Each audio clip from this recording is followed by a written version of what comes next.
Circle प्रमुख बबन थोरात यांनी नगर साहेबांची भेट होऊ दिली नाही, असं तुम्ही आपली भावनिक पोस्ट टाकली, त्याबद्दल आपण काय सांगू? ते खरेच आहे. कारण की माझ्यावर एवढा मोठा भ्याड हल्ला झाला, तर नुसतं विचारपूस करायला सुद्धा दवाखान्यात तर आलेच नाहीत. पण माझ्यावर भ्याड हल्ला झाला तेव्हा त्यांनी एकही वेळेस फोनसुद्धा करून मला विचारलं नाही, बाबा हे हल्ला कसा झाला. कार्यकर्त्यांनी मला, छोट्या छोट्या कार्यकर्त्यांनी मदत केली.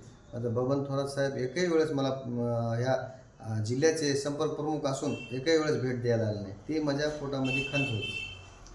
काल नांदेडमध्ये शिवसैनिकांमध्ये दोन गटामध्ये वाद झाला, हाणामारी झाली. त्या संदर्भानं जे निष्ठावंत शिवसैनिक होते ते त्याच्यावर आरोप केला जाते, त्यांना हाकलपट्टी केली जाते. त्या संदर्भानं तुम्हाला काय वाटते, एक पदाधिकारी शिवसेनेचा म्हणून? माझी पोस्ट टाकण्याचं तेच उद्देश होता. कारण का जे निष्ठावंत शिवसैनिक आहेत ते कुठंतरी डावलल्या चाललेत आणि जे उपरी आलेले आहेत ते पक्षावर घर करून बसत आहेत.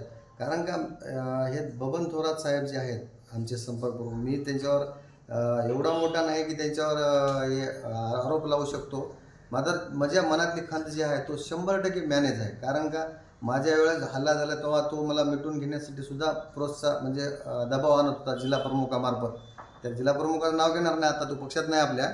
मात्र असे घाणेरड नीच राजकारण तो करतो. जोपर्यंत तो जिल्ह्यामध्ये आहे तोपर्यंत शिवसेना ह्या जिल्ह्यात वाढू शकत नाही. मला उद्धव साहेबांना बोललेलं होतं मातोश्रीवर मदत पाहिजे का म्हणून. तर मी साहेबाला म्हणलो, बा आता तरी काय आवश्यक नाही, जेव्हा मला आवश्यकता पडेल तेव्हा येईल. तर मी जाण्याचा प्रयत्न केलो. माझ्यावर एवढा मोठा हल्ला झाला, उद्धव साहेबांनी मला बोलिलं तर मातोश्रीवर, पण जाण्याचा प्रयत्न केल्यावर मला तिथपर्यंत सुद्धा पोहोचू दिलं नाही. मला सन्माननीय आपले विरोधी पक्षनेते अंबादास दानवे साहेबाकडे गेलो. त्यांनी मला खूप छान प्रोत्साहित केलं. लोह्याला आल्यानंतर सुद्धा म्हणले तुला मदत करूच म्हणले, या म्हणले मला. कारण का मग शेतीच्या कामं असल्यामुळे मला काय जाता आलं नाही. माझी कोर्टात केस चालू आहे, त्याच्यासाठीही मी बोललो. तर खूप जणांनी, गौरव भाऊने मला मदत केली, संजू पडलाने केली, अजून बंडू भाऊ आले होते माझ्याकडं, अजून बरेच शिवसैनिक आले होते. दत्ताभाऊ कोकाटे तेव्हा आले होते, अजून आपले खासदार परभणीचे बंडू बॉस आले होते.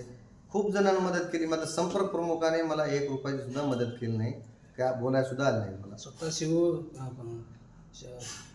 प्रमुख पक्षप्रमुख संपर्क प्रमुख बबन थोरात सर यांच्यावर असे आरोप आहेत की पदाधिकाऱ्यांचे, की त्यांनी पैसे घेतल्याशिवाय पदाधिकाऱ्यांना एखादं पद न देणं, कुठल्या नियुक्ती न करणं, असं त्यांच्यावर वेळोवेळी पदाधिकारी आरोप करतात.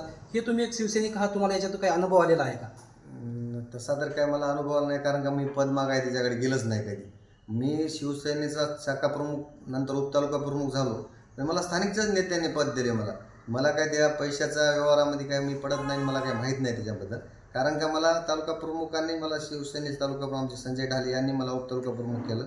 त्याच्यानंतर मी त्यांचे काय परिचयामध्ये तेवढं जाणं येणं होतं. मी फक्त प्रत्येक मिटिंगला अटेंड होत गेलो, सगळं घेत गेलो.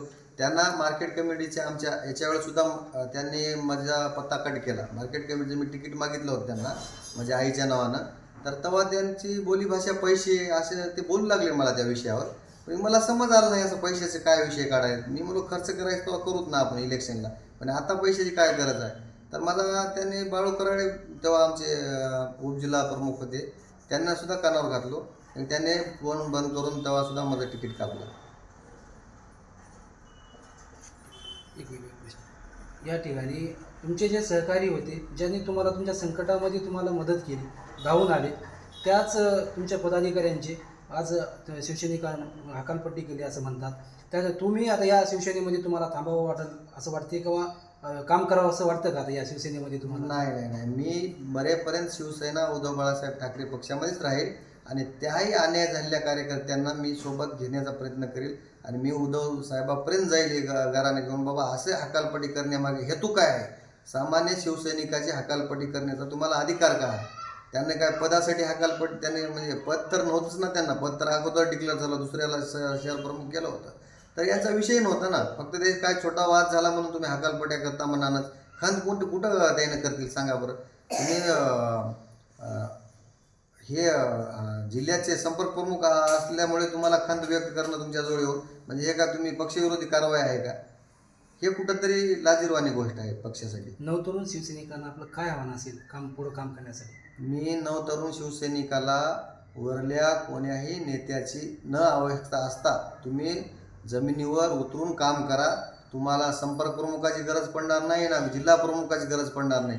जेव्हा तुमच्यावर वेळ येईल तेव्हा डायरेक्ट आपण पक्षप्रमुखाला बोलू. या खाल्ल्या स्तराच्या लोकांना राजकारण गलिच्छ करून टाकलं. हे मॅनेजमेंटचे जे काही लोक आहेत फक्त रेस्ट हाऊसवर जाणे, त्या संपर्क प्रमुखाची हुजरेगिरी करणे आणि आपलं घर चालवणे एवढाच आता शिवसेनेमध्ये हे सध्या तर चालू आहे.